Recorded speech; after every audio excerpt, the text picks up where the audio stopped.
Krapina is a town in northern Croatia and the administrative center of Krapina-Zagorje county with a population of almost 13,000 inhabitants. Krapina is located approximately 55 kilometers away from both major cities, Zagreb and Varaždin. It's a peaceful small town surrounded by many hills and the river Krapina flows through. This is Student's Assignment, movie about potentials of Krapina. For start, we will introduce you to Drago Kozina, journalist, writer and publicist. Today he is deputy mayor of this city. He is mostly engaged in social activities, but his knowledge of Krapina and its past is unquestionable. So if we are building or planning for the future, it's always good to know what was happening before.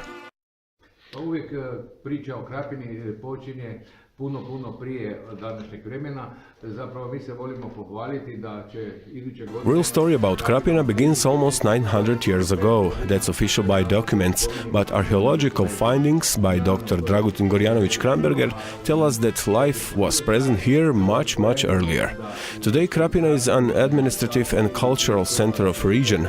By mostly ignoring great potential in cultural and historical tourism, Krapina has grown in past on human labor in big factories, mostly textile and metal industry, with factories employing more than 1,000 workers.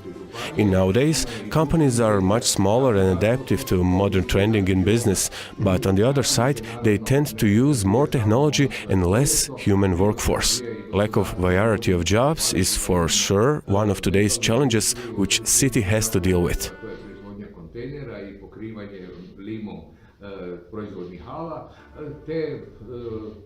I must add, except a big potential in Stari Grad, our historical fort, potential in Hill Hushnjakovo with the biggest archaeological findings, this type of prehistoric man in the world, there are also Krapinske Toplice, because surrounding Krapina in the hills and in the flat ground, there are major reserves of thermal water with therapeutic effects. Vezi sa turizmom, onda moramo svakako spomenuti i blizinu Krapinskih toplica.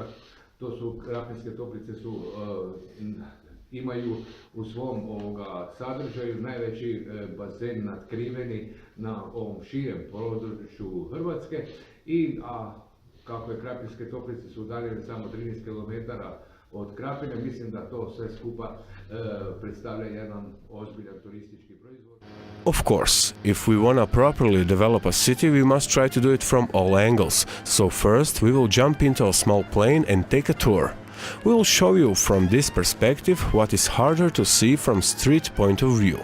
This is industrial and small business area of Krapina. It was planned on south of the city, where is more space for planning, organizing industry and business infrastructure.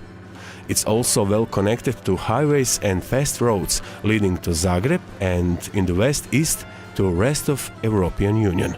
After flying above industrial area, we will take a small hike through the second big potential in Krapina, Stari Grad Fort. Located on the eastern heights from the medieval fortress town, only one building has been preserved. Part of the old city walls were reconstructed by Ministry of Culture. Also due to historical findings, caves and fort walls, it is still an archaeological site. Many legends come from this place, inspiration for local people, since this old town was once an important stronghold to stop our southern conquerors trying to break through further into the continent.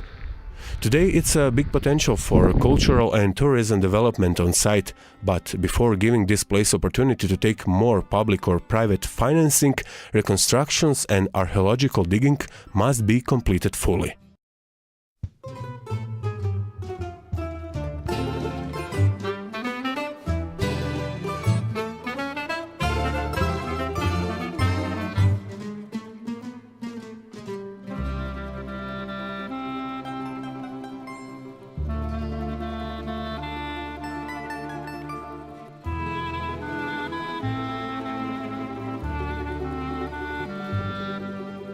Third potential of this city is hill called Hushnjakovo because of the findings there which are unique in the world.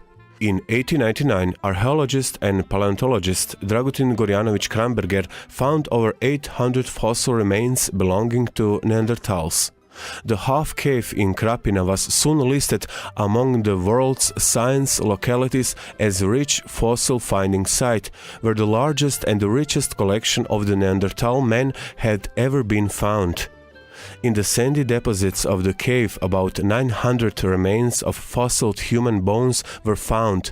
The fossil remains belonged to several dozen different individuals of different sex, from 2 to 40 years of age. At the site where the Neanderthals remains were discovered, there is now state-of-the-art Neanderthal museum, which also includes an extensive segment of evolution, making it one of the most interesting evolutionary museums in Europe. It is surrounded by prehistoric park with no extra amusement content, no restaurants or something similar, content for local people or tourists. For conclusion, on the end, we can offer that Krapina is a small city with good connections toward capital Zagreb and near Slovenian border, connected by motorway with Europe and the rest of the country, must build its development on 3 areas: implementing supporting measures and policies for industry and more investors in this sector for south part of the city, tourism and culture site programs development founded by EU and private investors for Old City, Stari Grad and for Husnjakovo. Also, there should be created a brand, only one which will represent this town better on the world scene.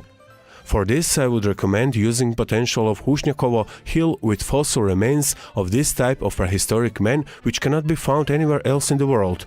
Using this as our postcard, as a brand, we could use its fame for getting more interest from outside about possible investments and investors, such as more tourism income. But we could also be more original and easily noticed on the world map. Endogenous and neo-endogenous approaches for development should be implemented here, since Krapina is cultural, traditional and historical center of this region. This is student's assignment, part of TELI 2 course from Limerick Insitute of Techonlogy, academic year 2017-2018. 8-minute movie was created by Dorotea Žerjević and Tomislav L.E.A.D.E.R. Guest was Drago Kozina, Deputy Mayor of Krapina City. Narrated by Tomislav L.E.A.D.E.R. Thank you for watching.